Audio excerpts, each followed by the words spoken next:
तो नमस्कार दोस्तों, राजा भैया ब्राज़ील वाले में एक बार फिर से आप सभी का हार्दिक स्वागत है। तो दोस्तों एक बहुत इंपॉर्टेंट इंटरेस्टिंग टॉपिक लेके आया हूँ। ये बहुत ज़्यादा यूज़फुल है उन लोगों के लिए जो इंडिया, पाकिस्तान, बांग्लादेश से ब्राज़ील जाते हैं और परमानेंट वीज़ा लेना चाहते हैं। तो ये इन्फॉर्मेशन उनके लिए बहुत ज़्यादा इम्पॉर्टेंट है, यूज़फुल है और आपको एक समझ आ जाएगी कि क्या करना चाहिए, क्या नहीं करना चाहिए। ठीक है, तो दोस्तों कैसा है, क्या आपकी इंडियन या पाकिस्तानी वाइफ को पीआर मिल सकता है ब्राज़ील में? इसका क्या मतलब ब्राज़ील जाके आप पीआर लोगे और फिर इंडिया या पाकिस्तान आके वापस अपने होमलैंड आप शादी कर लेते हो, तो आपकी क्या इंडियन वाइफ को ब्राज़ील का परमानेंट वीज़ा मिल सकता है आपके पीआर के बेस पे? बहुत ज़रूरी जानकारी, तो ये वीडियो को पूरा देखिएगा और शेयर भी कीजिएगा। तो देखो दोस्तों, क्या होता है कि अगर आप ब्राज़ील जाते हो और पीआर लेते हो तो आपकी वाइफ को पीआर मिलेगा या नहीं, इंडियन वाइफ को या पाकिस्तानी वाइफ को, ये उस चीज़ पे डिपेंड करता है कि जो आपका पीआर है वो किस कैटेगरी में है। अगर आप फैमिली रियूनियन के बेसिस पे पीआर लेते हो, जैसे आप ब्राज़ील जाते हो, लिव इन रिलेशनशिप कर लेते हो या आप शादी कर लेते हो और फिर पीआर लेते हो ना, तो आप इंडिया आओगे और यहाँ शादी करोगे तो आपकी इंडियन या पाकिस्तानी वाइफ को पीआर नहीं मिलेगा, क्योंकि आप ऑलरेडी फैमिली रियूनियन के बेसिस पे पीआर पे हो। आप जो हो, आपका जो पीआर है वो फैमिली रियूनियन के बेसिस पे मिला था, तो उसको नहीं मिलेगा यहाँ पे। तो ये ऐसा क्यों है, ऐसा कब हुआ, ये क्या ये हमेशा से था, ये सब चीज़ें मैं बताने वाला हूँ। तो देखो दोस्तों, नवंबर 2017 में न्यू माइग्रेशन लॉ आ गया था। न्यू माइग्रेशन लॉ आने के बाद ये चेंज हुआ है। न्यू माइग्रेशन लॉ के आर्टिकल 153 में क्लियरली मेंशन है कि रेसिडेंस ऑथराइजेशन फैमिली रियूनियन के लिए उसे नहीं मिलेगा जिसका जो दिलवाने वाला है, जैसे आप हो, आपकी वाइफ को नहीं मिलेगा कि जब आप दिलवाने वाले हो उसको, आप ऑलरेडी फैमिली रियूनियन के बेसिस पे पीआर पे हो। तो इस केस में फैमिली रियूनियन के बेसिस पे पीआर नहीं मिलेगा। ये क्लियर आर्टिकल 153 है इमिग्रेशन लॉ का, जो न्यू माइग्रेशन लॉ आया था उसमें ये लिखित में मेंशन्ड है। तो कोई क्वेश्चन नहीं कर सकता कि अरे राजा तो कुछ भी बोल रहा है ना। कई बार क्या होता है, एजेंट लोग हैं ना, वो टारगेट कर देते हैं मुझे तो अभी मैं यहाँ पे आपको आर्टिकल भी बता दिया। तो ये जो सिचुएशन थी ये पहले नहीं थी, ये न्यू माइग्रेशन लॉ में हो गया है। अब न्यू माइग्रेशन लॉ आने के पहले क्या सिचुएशन थी, तो नवंबर 2017 में न्यू माइग्रेशन लॉ आया था। तो नवंबर 2017 के पहले लोग क्या करते थे, बहुत सारे केस हुए हैं, है ना। कई बार ऐसा हो भी जाता था कि भाई आप जाओगे, शादी करोगे, रिलेशनशिप वर्क नहीं किया, है ना। कई लोग क्या करते थे कि वीज़ा के लिए ही शादी करते थे। ऐसे केसेस हैं कि भाई आप एक इंडियन गया, पाकिस्तानी गया या किसी भी देश का नागरिक गया, है ना, स्पेशली इंडियन पाकिस्तानी, वो ऑलरेडी मैरिड हैं, वहाँ जाके भी उन्होंने शादी कर ली और पीआर ले लिया। कई केस में होता था कि अनमैरिड हैं, वहाँ जाके शादी करके पीआर ले लिया।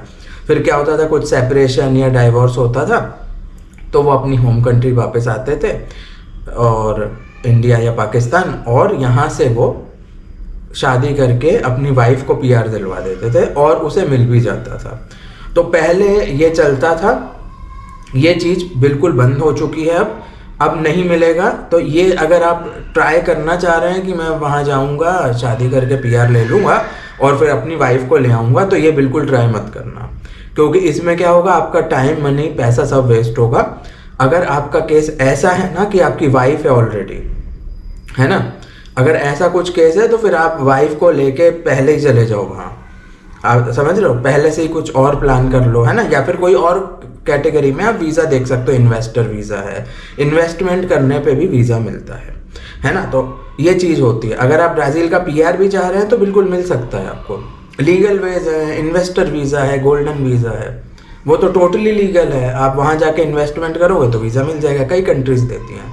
तो ये लीगल है, ये कोई लूप होल या कुछ नहीं है, ठीक है, ये टोटली लीगल है।